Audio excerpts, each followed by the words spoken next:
मैंने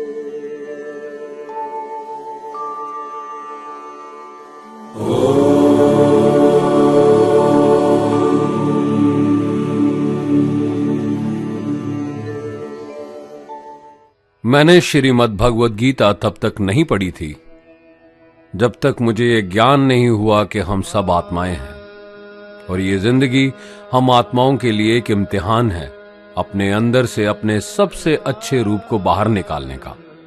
और भगवद गीता इस इम्तिहान को पास करने की एक अहम किताब। भगवद गीता के 18 अध्याय हैं और ये संस्कृत में परमात्मा द्वारा दी गई थी। समय के साथ संस्कृत भाषा रोजमर्रा की जिंदगी से निकल गई और ये ज्ञान मनुष्य से दूर हो गया। समय समय पर भगवद गीता के साधारण अक्षरों में अनुवाद किया गया। इसी कोशिश को आगे बढ़ाते हुए आने वाले 9 मिनटों में भगवद गीता के कुछ अहम हिस्सों को अपने गुरु के आशीर्वाद से एक आसान रूप में मैं अपने 7 बिलियन भाई बहनों के चरणों में समर्पित कर रहा हूं।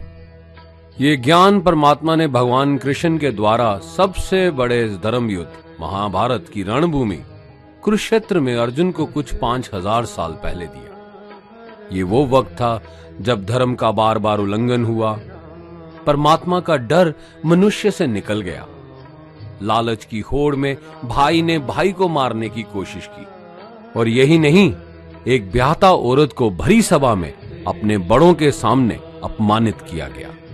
इससे पहले कि मनुष्य जाति धर्म युग से निकलकर पूर्ण रूप से कलयुग में जाती, युद्ध की रणभूमि में युद्ध से कुछ पहले परमात्मा ने गीता भगवान कृष्ण के द्वारा मनुष्य जाति के कल्याण के लिए दी। ऐसे ही जैसे कभी तुरा मोसेस को, गॉस्पेल जीसस को और कुरान प्रॉफिट मोहम्मद को दी। गीता, बाइबल, कुरान, तुरा, गुरु ग्रंथ साहिब परमात्मा द्वारा दी गई किताबें हैं जो किसी एक धर्म के लिए नहीं बल्कि पूरी मनुष्य जाति के लिए हैं, पूरी इंसानियत के लिए हैं, सब आत्माओं के लिए हैं। क्योंकि ये आत्मा को परमात्मा के बारे में, उसकी सृष्टि के बारे में और सबसे अहम ये उन कायदों के बारे में समझाती है जिनका आत्मा को मनुष्य के रूप में हर हाल में पालन करना होगा, रक्षा करनी होगी। और इन्हीं कायदों की बुनियाद पे एक आत्मा को शरीर त्यागने के बाद परखा जाएगा और इस परीक्षा से पास होने पे हमेशा के लिए इस जन्म और मृत्यु से मुक्ति मिलेगी। परमात्मा भगवद गीता में कहते हैं कि मैं ही सबकी शुरुआत हूं, मैं शुरू से भी पहले था और सब खत्म होने के बाद भी रहूंगा। सब मुझ में है और मैं सब में हूं। जो भी तुम छू सकते हो, देख सकते हो, चख सकते हो या सुन सकते हो, वो सब मैं हूं। ये नदियां, पहाड़, सूरज, ग्रहण, चांद, सितारे सब मैंने बनाए हैं। मैंने ही भगवान, शैतान, राक्षस और इंसान बनाए। मैं सर्वव्यापी हूं, सब में रहता हूं, सब में मैं हूं, मैं ही हूं। मैं ही ब्रह्मा बन के सब बनाता हूं और रुद्रा बन के सब नष्ट कर देता हूं। मैं ये सृष्टि यूं ही बनाता और तोड़ता रहूंगा ताकि आत्माओं को मौके मिल सके इस जन्म और मृत्यु से एक दिन मोक्ष पाने को, हमेशा के लिए परमात्मा के साथ रहने को। भगवद गीता कहती है कि इस सबसे बड़ी परीक्षा के लिए परमात्मा ने प्रकृति का निर्माण 5 तत्व हवा, अग्नि, जल, पृथ्वी और ईथर से किया, जिन्हें हम छू के, चख के, सूंघ के, देख के समझ सकते हैं। पर खुद परमात्मा इन 5 इंद्रियों की समझ से बाहर है। उन्हें आत्मा इन इंद्रियों से नहीं जान सकती। आत्मा 5 इंद्रियों के साथ वैसे ही है जैसे एक लोहे का रोबोट जिसे अपने बनाने वाले का कोई पता नहीं। अर्जुन को भी परमात्मा का विराट रूप देखने के लिए भगवान कृष्ण ने दिव्य नेत्र दिए। भगवद गीता समझाती है कि आत्मा अजन्मी है, इसे कोई मार नहीं सकता, कोई जला नहीं सकता, डुबा नहीं सकता, काट नहीं सकता। लेकिन आत्मा को परमात्मा के साथ हमेशा रहने के लिए ये परीक्षा रूपी जीवन में बैठना ही पड़ेगा। इस परीक्षा के लिए परमात्मा से बिछुड़ के आत्मा को पृथ्वी पे किसी ना किसी रूप में जन्म लेना पड़ता है। और 88 करोड़ जोनियों को जीने और भोगने के बाद एक आत्मा को मनुष्य का शरीर और दिमाग मिलता है, इस सबसे बड़ी मर्यादाओं की परीक्षा में बैठने के लिए। हर मनुष्य को इस पूरी परीक्षा के दौरान तरह तरह की अच्छी और बुरी भावनाओं के चक्रव्यूह में अपने ही भाई बहन या मित्रों के साथ डाला जाता है, जिसमें हर आत्मा को अपने अंदर के तामसिक और राजसिक अवगुणों से निकल के सात्विक जीवन में प्रवेश करने के मौके मिलते हैं। हमारे तामसिक गुण वो हैं जो हमारे अंदर हीन भावना पैदा करके हमें खुद को उदास और नुकसान पहुंचाते हैं, और हमारे राजसिक गुण हमें ईर्ष्यालु और लोभी बना के दूसरों के प्रति नुकसान पहुंचा सकते हैं। इस परीक्षा के दौरान हर आत्मा को तामसिक और राजसिक गुणों को खत्म करके अपने सात्विक गुणों से परिचित होना पड़ेगा। सात्विक गुण वो हैं जो आत्मा को अपने आसपास की हर चीज से जोड़े और उन्हें प्यार करना सिखाते हैं। परीक्षा के दौरान हर आत्मा को जीवन के चारों स्तंभ धर्म, अर्थ, काम और मोक्ष का ज्ञान पाके ही मुक्ति मिलती है। यही वो द्वार हैं जिन्हें समझ के ही आत्मा परमात्मा को समझ सकती है। पहला द्वार धर्म का है और शेर इसका प्रतीक है। धर्म वही है जो गीता में लिखा हुआ है, वेदों में लिखा हुआ है, गुरु ग्रंथ साहिब, बाइबल या कुरान में लिखा है। धर्म वही है जो धारण किया हुआ है, जिसे आपका दिल मानता है, जैसे झूठ नहीं बोलना, चोरी नहीं करना, भगवान का निरादर नहीं करना, दूसरों को नुकसान नहीं देना, यही सब धर्म है। और हर आत्मा को अपने जीवन काल में हर समय धर्म का पालन करना होगा और उसकी रक्षा करनी होगी। दूसरा द्वार अर्थ का है और घोड़ा इसका प्रतीक है।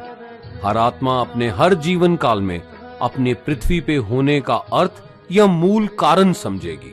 इस जिंदगी में भोगने वाली चीजें और रिश्तों का आनंद लेगी।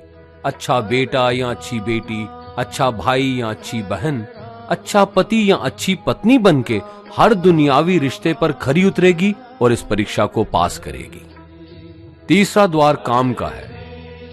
भगवत गीता समझाती है कि हर मनुष्य के अंदर काम, क्रोध, लोभ, मोह, अहंकार और ईर्ष्या जैसी 6 भावनाएं हमें अपने और दूसरों के प्रति नुकसान पहुंचा सकती हैं। इन भावनाओं को हर मनुष्य को हमेशा अपने नियंत्रण में रखना होगा, क्योंकि इनके बहाव में किया हुआ कोई भी काम हमारे जीवन भर की परेशानी का कारण बन सकता है। और एक आत्मा संतोष और सादगी से इन भावनाओं पे हमेशा के लिए विजय पा सकती है। चौथा स्तंभ मोक्ष का है और हाथी इसका प्रतीक है। इस परीक्षा रूपी जीवन में हर मनुष्य हर समय कुछ इच्छाएं रखता है।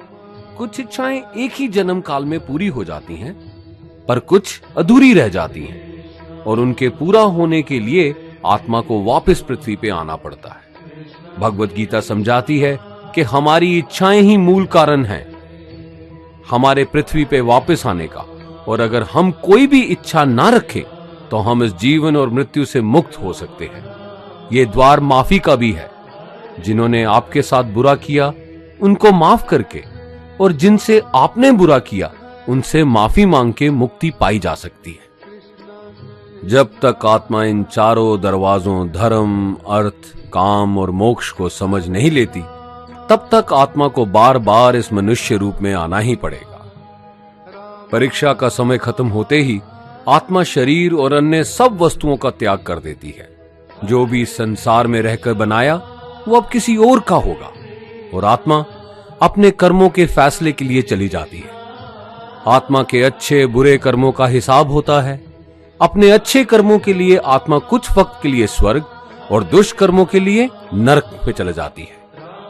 नरक में आत्मा को अपने पापों के अनुकूल सजाएं मिलती हैं, पर सजा खत्म होने के बाद आत्मा को फिर से एक नया शरीर और नया दिमाग मिलता है इस परीक्षा में फिर से बैठने के लिए।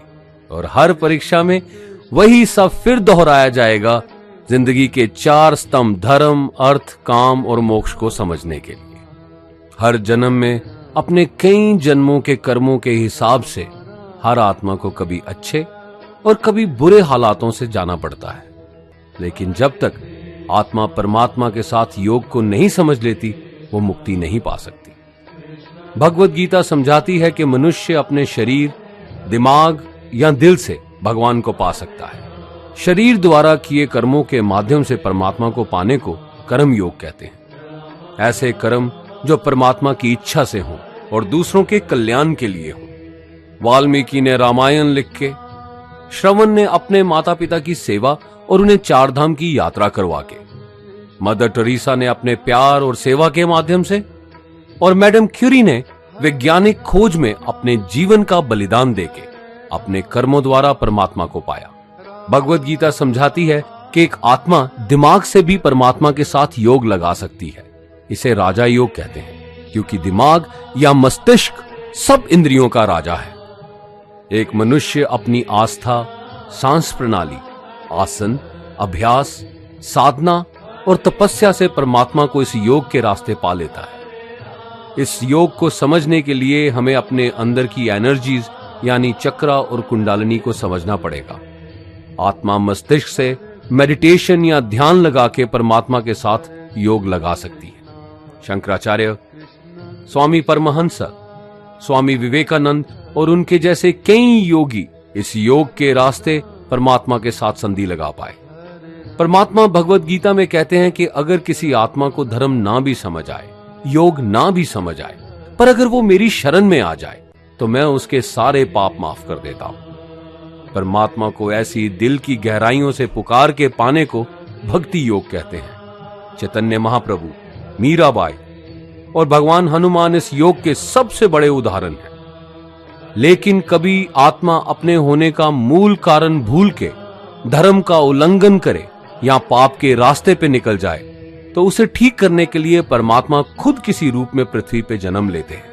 आइए श्री भगवत गीता, गुरु ग्रंथ साहिब, तुरा, बाइबल, कुरान या ऐसी किसी भी दीनी किताब को पूरा पढ़ के इस जिंदगी के असली मायने समझें और परमात्मा के साथ योग लगाएं। अगर आपने इसे पसंद किया तो इसे औरों को बांटिए ताकि सब आत्माएं अपने यहां होने का मूल रूप समझ सकें और इस जन्म और मृत्यु से मुक्ति पाके हमेशा परमात्मा के साथ रह सकें। धन्यवाद।